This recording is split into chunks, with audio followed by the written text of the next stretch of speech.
మరి ఆయన నేనే మార్గము, నేనే సత్యమని, జీవమని తెలియపరుస్తున్నాడు.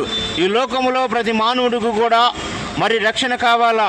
ఈ లోక రక్షణ అంటే మరి దేవుని బిడ్డలారా, మనము ఈ లోకములో మనము ఎప్పుడు మరి మరణిస్తామో, ఎప్పుడు మరి చనిపోతామో మనం తెలియదు. కానీ ఈ లోకంలో మనము కోరుకునేది ఏమిటంటే మనిషికి ఒక ఆరోగ్యం కావాలని, ఆయుష్ కావాలని, మరి ఆయన ప్రేమ కావాలని, ఆయన కృప కావాలని మనం కోరుకుంటాము. దేవుని బిడ్డలారా, మనం ఏ కులమైనా ఏ మతమైనా మరి మనం ప్రతి మానవుడు కూడా మరి ఆరోగ్యం కావాలని చాలాసార్లు కూడా మనం ఆలోచిస్తుంటాము.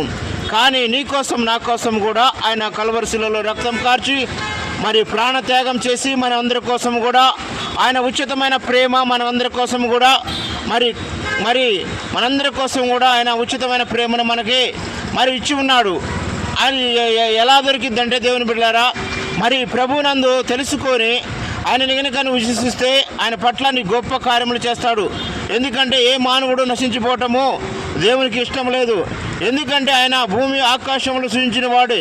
కానీ దేవుని బిడ్డలారా, మరి ఈ లోకములో మానవుడు అనేవాడు మరి కొన్ని విషయాలల్లా మరి అన్ని విషయాల్లో కూడా చాలామంది కూడా బానిసైపోతున్నారు. కానీ ఈ లోకంలో మనం అందరం కూడా ప్రభువునందు మనం తెలుసుకున్నప్పుడే మన జీవితాలకి మరి ఆత్మీయత కలిగింది.